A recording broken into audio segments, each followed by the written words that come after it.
Hi guys, it's been a while since I've given you guys an update on my Audi B5.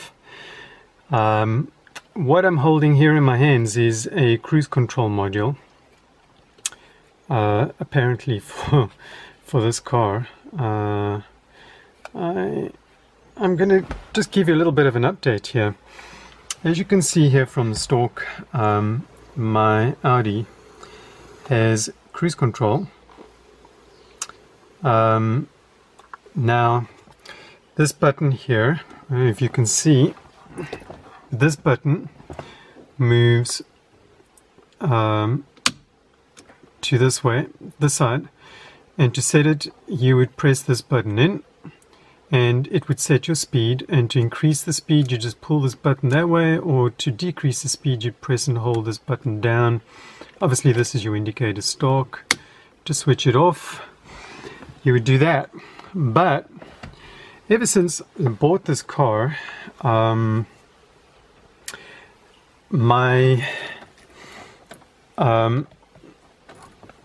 cruise control hasn't worked.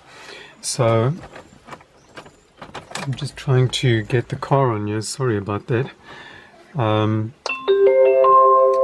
That's my I was going to switch this off.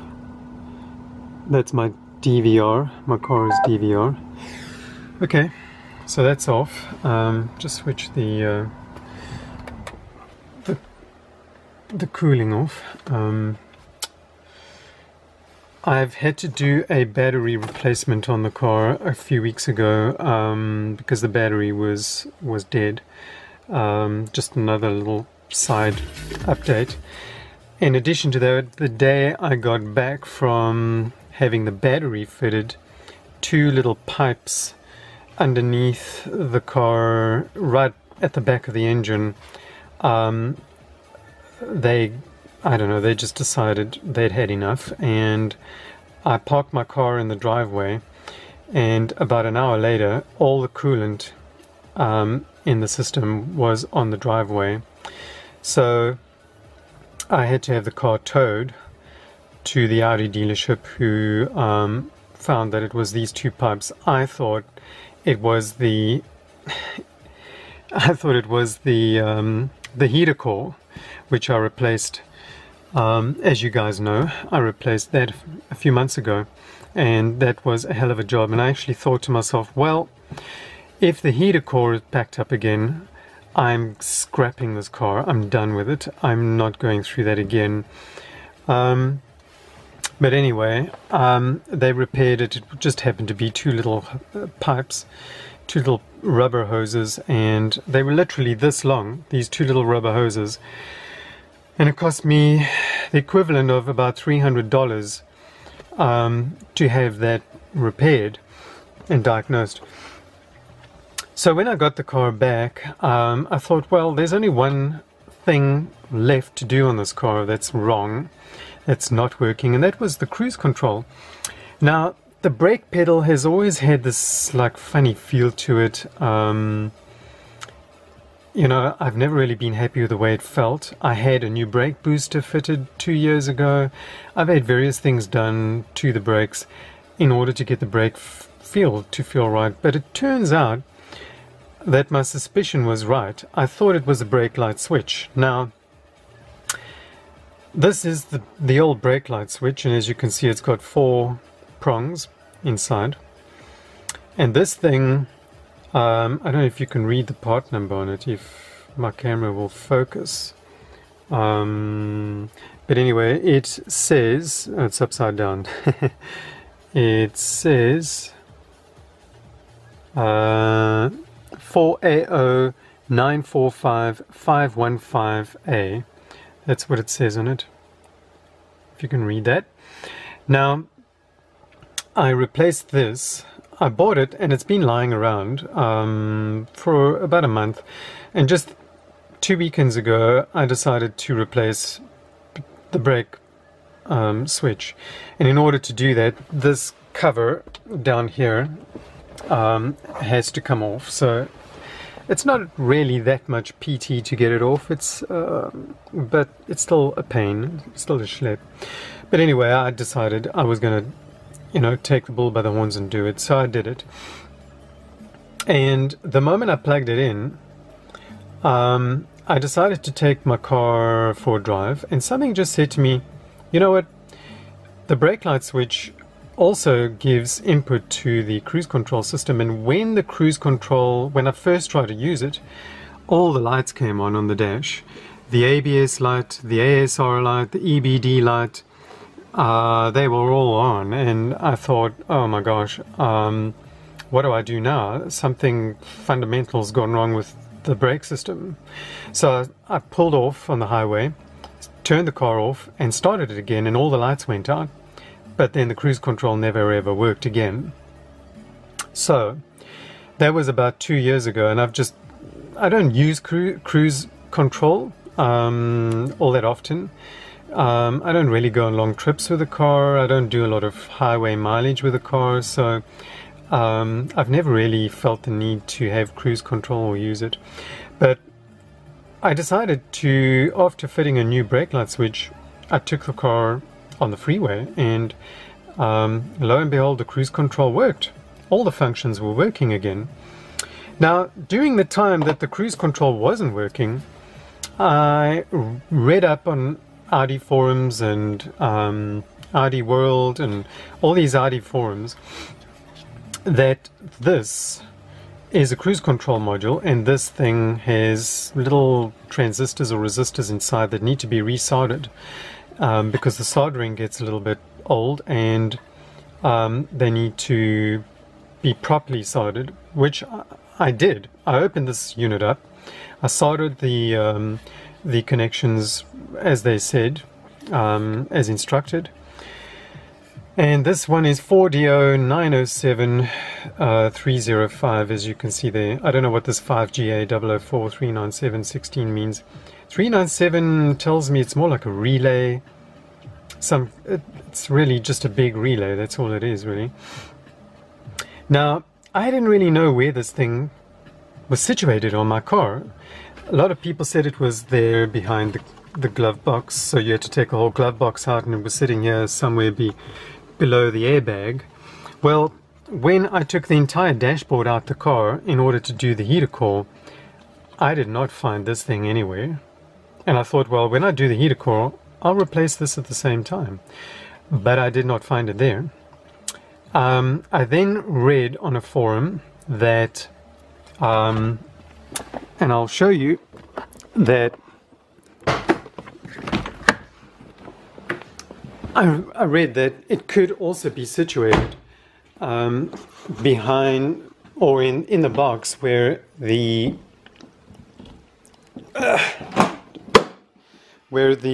ECU sits. Now, in here we have the ECU box. Okay. Now, someone said on a forum that it could be situated in there, that box right there. So the ECU sits here. But I opened that box and I never found anything that resembled this silver box that I got. I got a bit of water dripping. I just wiped the car down because my cats had been walking all over the car. And yeah. So I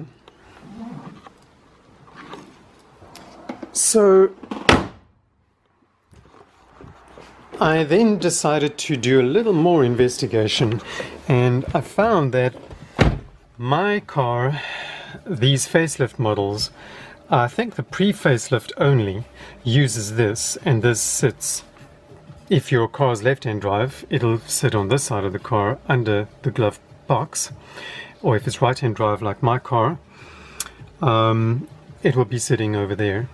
But my car is a 99 to 2001 model, just before they stopped building these, and therefore you can see my dash is a little bit different. The center console is different to the older one. The older one's dash wasn't too nice, but anyway. So if you've got an older one, your car most likely needs one of these if your cruise control is not working. But mine, as it turns out, is electrically controlled because my accelerator pedal is electronic. It doesn't have a cable attached to it. It's got a plug. I checked that out when I did the brake light switch. It's actually just got a plug and you can take the whole assembly out. There's no cable or anything attached to it. So it just plugs in, and the cruise control runs off feedback that it gets from this brake light switch and the accelerator pedal as to where the throttle's sitting at the time when you set it. It then just electronically through the ECU of the car controls the throttle based on whether you increase the speed or decrease the speed on the switch. So yeah, I've actually found out quite a lot of interesting things about this car. So Audi did quite a lot of changes to the facelift car. It wasn't just cosmetic in terms of a dash change. It was also a whole lot of things related to the electronics of the car and how everything operates. So therefore, you can understand that when you need something like a cruise control repair, look, the cruise control still has little pipes and what do they call them, vacuum hoses, which control a lot of things, and these are connected also to the ABS control module underneath the hood. I should have showed you that as well. Now when all of this went wrong and all the lights went, I thought that my car's ABS module was actually conking in. And I had the car's brakes serviced. I had new rotors put on all round and new discs, pads and everything. And when I got the car back and I popped the hood, I saw brake fluid all over the ABS control module. You know, the metal thing. And I thought that my ABS control module was faulty because my cruise wasn't working. I had all those lights and now it's leaking. But what it turns out to be is that when the dealer bled the system, they plug a machine into the ABS control module, and that's how they bleed the system when they do the brakes. And when they did that, they actually messed brake fluid all over the show, and they didn't clean it up. So what it turned out to be is I just needed to take a jug of water and throw it over the ABS control module to let all the brake fluid get off and then wipe it down. And it was working fine, and I mean there were no lights, there were no issues. My ABS was working, I tested that. But physically looking at the oil leak, I thought I had a major issue. So it just turned out to be a messy dealer. And this is an Audi dealer, by the way. Messy dealer, and yeah. Now, while I'm on the subject of dealer, I just want to mention this. This is my Jag, as you can see, and you can see the reflection of my Audi in my Jag. Now I own this Jag and I own this Audi. Now, okay, I'll explain something about the Jag just now, but when I had the Audi towed in, they had the car for about 4 or 5 days. I went through on a Friday to collect my car, and the service lady treated me like I was basically shit. Like somebody had walked in and wiped shit off their shoe and taken that shit and smeared it on her desk. That's how she treated me. I was not treated like an Audi customer. I was not treated like I was valued by their company or their organization. I was not treated like my business was valued by them. And keep in mind, this car doesn't have a maintenance plan, it's very old. So therefore, every time the car goes into them, I have to pay cash. Now, I have spent, since I've had this car with them, I've probably spent in the region of close to $6,500. I would probably go as far as to say $6,800. So in terms of South African rands, that's more than this car is actually worth. Okay, I paid about, I think it was $4,800 for the car when I bought it, and I spent way more than that fixing the car up with them. There's certain things I did to the car myself here at home, like doing the heater core, because they wanted to charge me an exorbitant amount to repair it.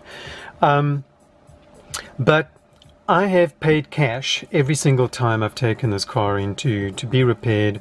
They get my money immediately. They don't have to wait like they do with freeway plans, 60 to 90 days before they get a payout from them. Meanwhile, their customers driven off with the car and, you know, they're gone. And they're still waiting for their money. They get their money before I leave their premises. And this is how this woman treated me, like absolute shit. And the reason she treated me that way is because I asked to talk to the technician who worked on the car, because I had some technical questions I wanted to ask about the cooling system, whether they changed the coolant as I'd requested them to do, which you could see now. I just showed you under the bonnet. I don't think they did, because the coolant should be a bright red and it's actually like a lukewarm orange. So it's kind of been diluted. So I don't think the right mixture of coolant's actually in my car. Not only that, I didn't even get a follow-up call after that to find out how I rated the service I received. And it turned out that my partner happens to work for a company which has to do with VW and Audi, and he bumped into the owner's son of the dealership and told him how horrific my service was. I then had a woman phone me, a lady called me from the dealership to apologize for the bad service, but you know, an apology doesn't help in this regard. You know, it's like I said to her, you cannot judge somebody based on what they are driving. I drive this car not because I have to. I drive this car and I own this car because I love this car. I love the shape. I love that here model design of Audi A4. I love it. I love the fact that it has a V6. Here in South Africa, the modern Audi A4s, they don't come in a V6.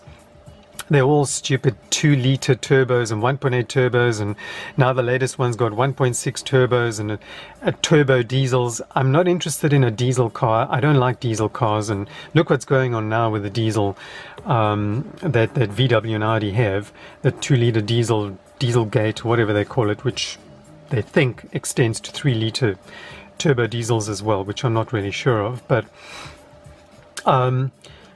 this is the reason I own this car, is because I love this car. I don't have to have this car. I could be driving something else, and I do have another car. It's a Jaguar. So to treat me like I'm actually poor and I really shouldn't be in the organization because I really can't afford, you know, it's almost like they were treating me like somebody who can't afford to have an Audi, but yet I have an Audi, an old Audi, which I can't even afford to maintain. Therefore, I'm just trying to muscle my way into a premier club of which, or to which I don't exist, or I shouldn't have a place in. That's kind of how I felt. I kind of felt like I'd walked into the Peabody Club and everyone turned around and looked at what I was wearing and said, you don't belong here because you don't have a suit and tie and fancy shoes and a Rolex on your wrist and you know, and. So that's how I felt. I felt like I was being judged as a human being for what I was driving. And I really left the dealership that day feeling actually deflated. I felt like a lesser human being. I really felt the way they treated me. I felt like I was that kind of person when I walked out of the dealership. And this is what I told this lady, that you know, I don't go there to spend my money, my hard-earned money, to be made to feel like a lesser human being just because of what I drive. And I told her that you cannot judge somebody based on what they drive, because I could win $1 million tomorrow on the lottery and walk in there dressed in shorts and a t-shirt, and they could treat me like like scum because I don't look like I belong there based on what I'm dressed in or what I'm wearing, and lose out on a potential sale, a cash sale of a car. So, but this kind of brings me to my other point about my Jaguar. Now, they didn't know this, but as it turns out, I'm on the brink of losing my job because the company I work for is not doing too well, and I don't know how long I'm still going to have a job with this company or how long the company's still going to survive. As long as the company exists, I know I have a job, but I may have to let go of my Jag as a result of that, and I'm already starting to looking into options of cutting costs and that kind of thing, but I'll probably keep the Audi and let go of the Jag because I know that the Jag is due for a transmission service next year in July, and I won't be able to, I don't think I'll be able to afford that at that time. So I don't know, maybe this woman who treated me like shit knew I was on the brink of losing my job and really couldn't afford to be there. But be that as it may, whether job or no job, income or no income, I'm a human being, and I deserve to be treated like a human being, and to treat me like I'm just a piece of turd that somebody had flicked into the front door of the organization on their fancy Audi window glass just wasn't on, and it's just not fair. I believe that all people, no matter who they are, no matter what race you are, no matter what color you are, no matter what you wear, no matter what you own, no matter what you have, no matter how much money you have, we are all human beings at the end of the day, and we all have a right to be treated with respect and dignity. And if people cannot treat others that way, well, you know, there will come a day that you're going to have to answer for that. That's all I can say. And I mean, even though I'm in the process of cutting down costs because of my own situation in life, it's just one of those things that have happened and I can't control it, but that's life. You get up, you dust yourself off, and you move on. But